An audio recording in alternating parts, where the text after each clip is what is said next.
Bonang, good to see you. Good to see you. How do you manage to do all of this?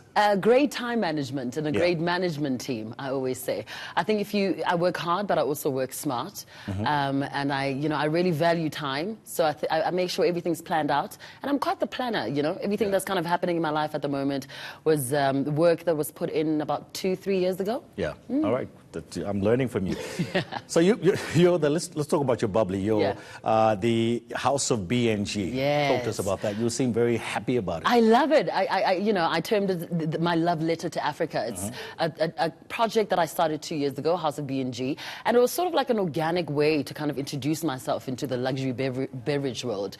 Was to start with like a bubbly style, beverage. And I'm a big, champagne queen. I love champagne. We can't call it champagne because we're not in Champagne, but South Africa has some of the best wines in the whole wide world, and I think some of our MCCs can, rival some of the best champagnes in the world. And I said, why not? House of B&G was born. There's a Brut and a Brut Rosé MCC, and I'm just so proud of it. This took you 2 years to get to this point. It did. I mean, 2 years ago, I started a reality show called Being Bonang, and I started the term champagne, darling. And it became like a phenomenon. And I said to myself, I'm a girl that loves to monetize on everything that I can do with brand Bonang. How do I become, commercially, how do I make money from it? And I said, well, let me start a project that feels organic, something that I love and I enjoy and I, just drink all the time, which is champagne. But I'm not in champagne, so what do? Headed on down to Stellenbosch. I worked with Jeff Greer, who's an incredible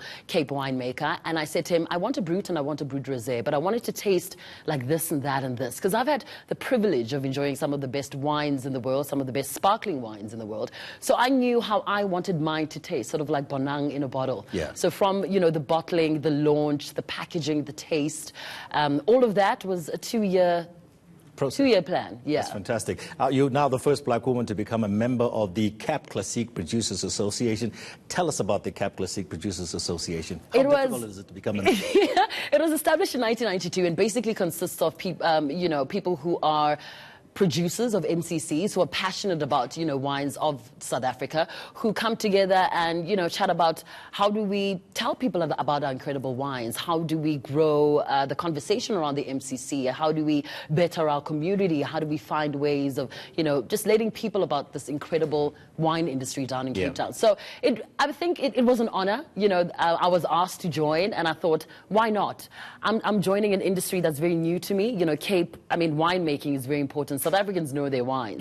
And I wanted to surround myself with, people who could teach me a lot and also kind of support what I do too. Okay, let's talk about something else that you are doing. You've just launched, launched a movie, a documentary. It's called Public Figure. Public Figure. Yes, what's that Another project that I absolutely love. It is a documentary that premiered at the Manchester Film Festival 2 weeks ago, and I co-produced it with Red Button Films in New York.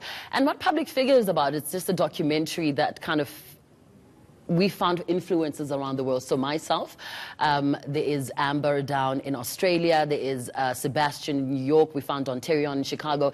Basically the pros and cons of social media, how social media has impacted today's society, how people are using it to create money, create jobs, create brands.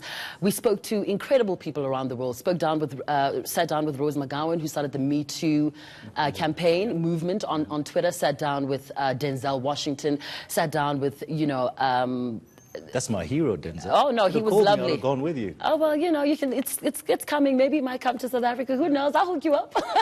But we spoke to gurus. We spoke to psychiatrists. We spoke to a social media lawyer. So why I wanted to create this film was because in my family, I see young people changing in terms of the career choices they're making. A lot of them are starting careers on Twitter, on YouTube, and my parents don't really get it. So I said, well, if you're going to do it, this is how you're going to do it, and this is how you're going to do it properly. But if you do it, these are the things you need to watch out for. And if you are a parent and new to a young kid who's loving social media, here it is. Okay, to young girls there in South Africa who want to be you, they want to emulate you, I mean, where does one start? Oh, I think a plan. You need to be very crystal clear about what it is you want to achieve. I'm a person that writes things down. I have a 3-year plan, 5-year plan, 10-year plan. And I usually always say it's just about being thorough.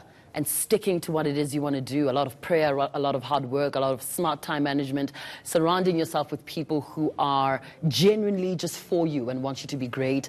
Have a mentor, you know, somebody who is in the industry you're trying to kind of tackle.